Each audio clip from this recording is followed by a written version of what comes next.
used NBC as a funding vehicle.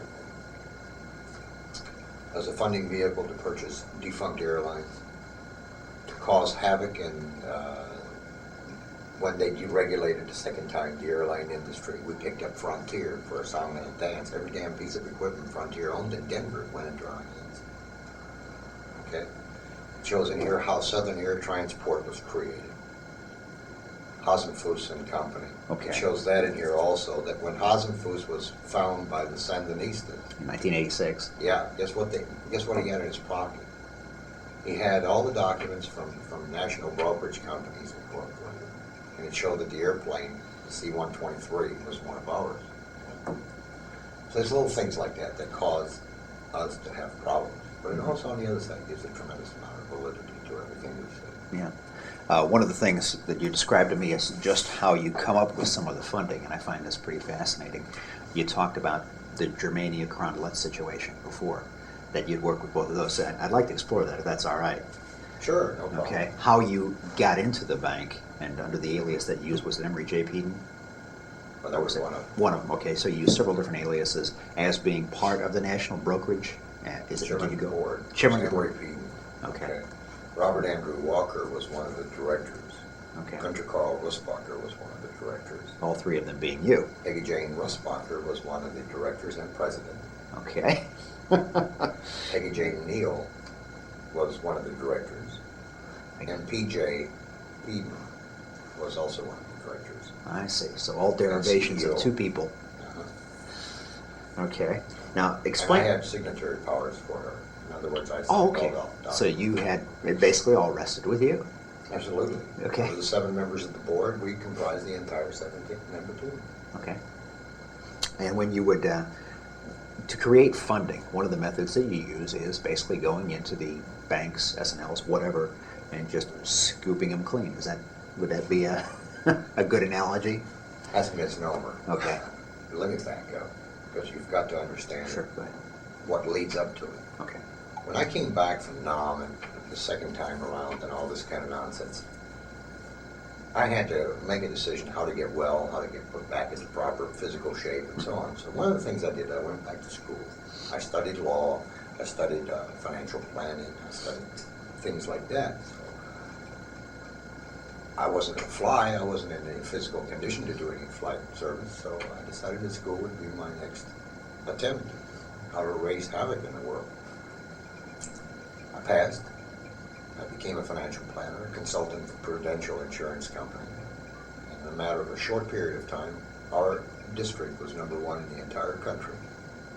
They wanted to make me into a district manager and give a district of my own, but it would have required a 50% reduction in salary.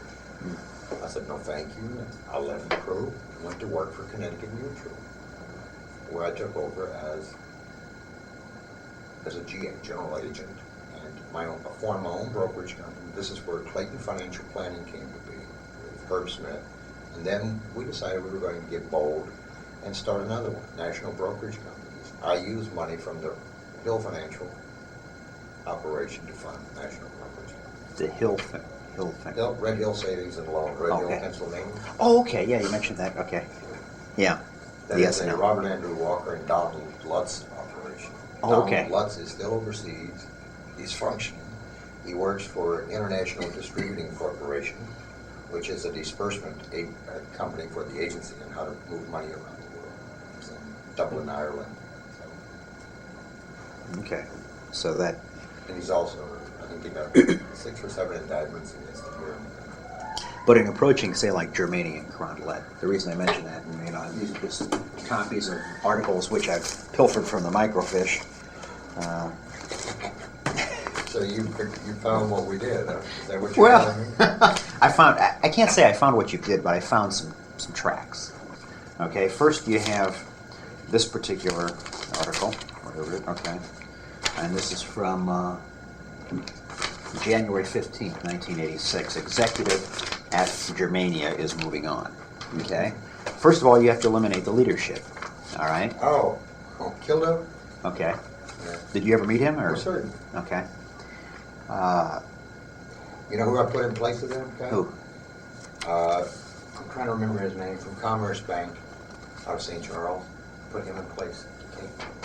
This place. And John Biddlecombe was to become the next guy. But in the meantime, we ran into problems with our operation with Germany. We were siphoning it out quicker than we could deal with. Okay. Then this. Bodner Bank, by the way, is going to be the next one to fall. What is it? Bodner Bank. Bodner? Yeah, Bodner. one about it. Okay. Bodner. What about Magna Bank? Well, that's a big joke. Anyway, there's Is no it? money there. It never was. Well, you see, that's Magna. All they're dealing with are certificates of obligation Okay. that have a 20-year maturity, and they're all bogus. Every Okay. damn one of them. Gotcha. I was suspicious of Magna because of how it grew. Basically, Overnight. Exactly. This is one of the strangest This things. is the way we operate. Yeah, well, that's what I mean. The tracks. Carondelet was the same way. Okay. I like that name, by the way. Carondelet. Yeah, it sounds great. It sounds great. It's Not as good as Community Federal Savings. Who's the next one to go on the chopping block, by the way? Community Federal. Sure. Okay. You know who they're owned and operated by? Nobody knows it. Twin City Savings and Loan out of Minneapolis, Minnesota. Oh,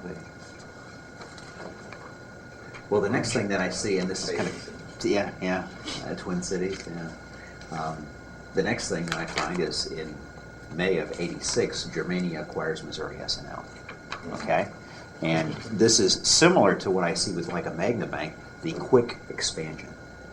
And actually, Germania at the time was smaller than Missouri S&L. Oh, absolutely. Germany only had 9 branches. Yeah.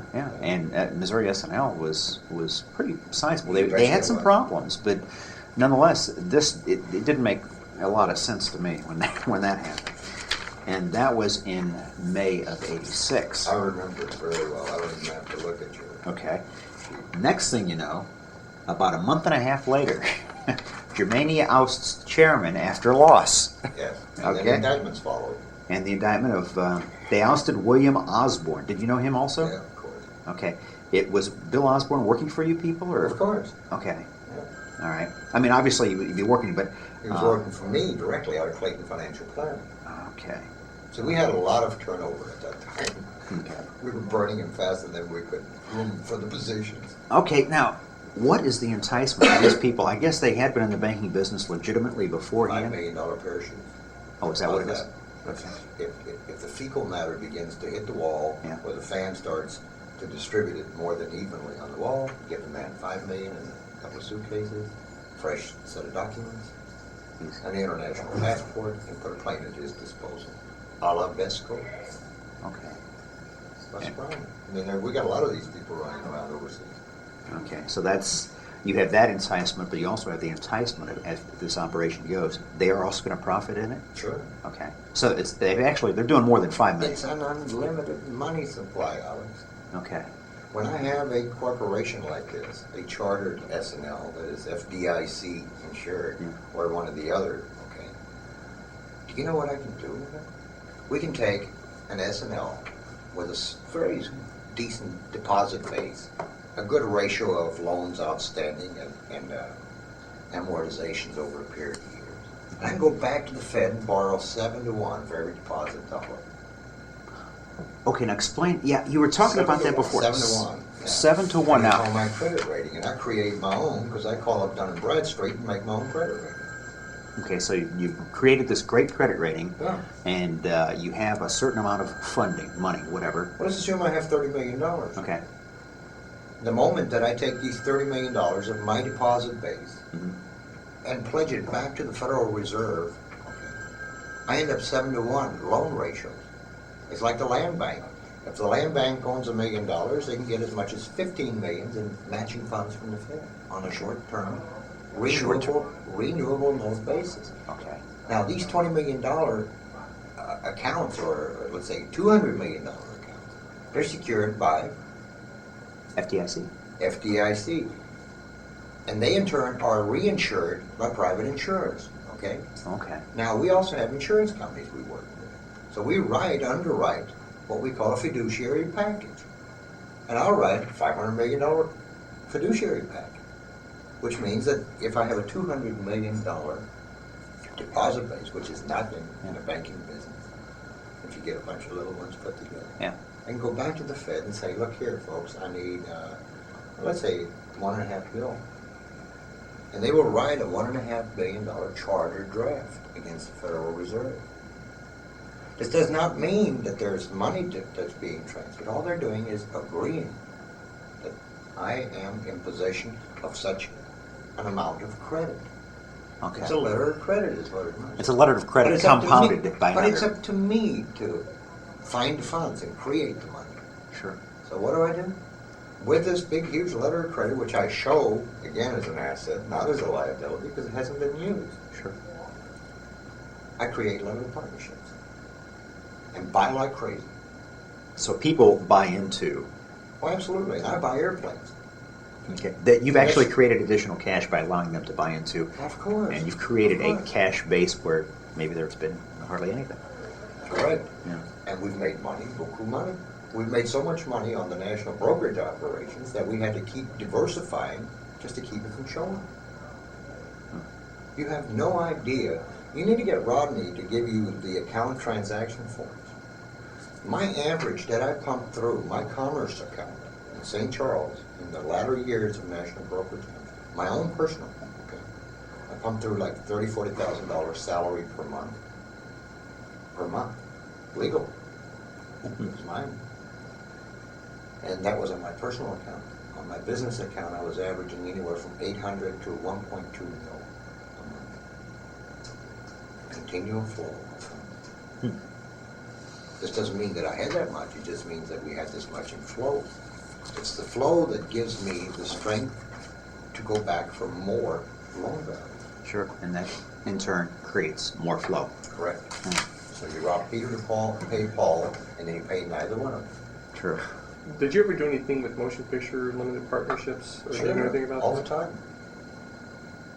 I have even written my own boilerplate for it. Really? Mm-hmm. All I did was create the limited partnerships and brought them out and sold them to my clients, okay, who in turn made the money available. But nothing was produced. Oh yeah, they produced all kinds of film. They're still doing it out there. They're using the boilerplates that I created years ago and just changing names and the type of properties that they're interested in.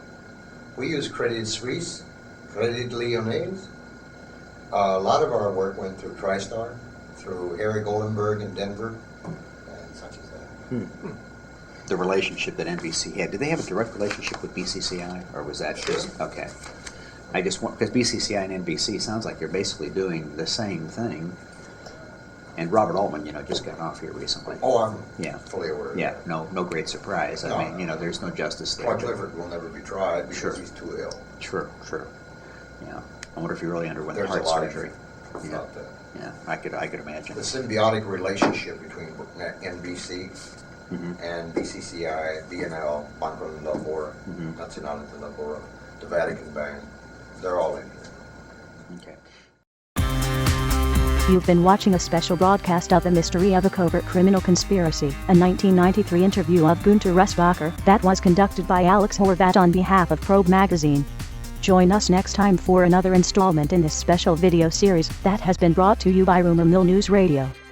And tell your friends.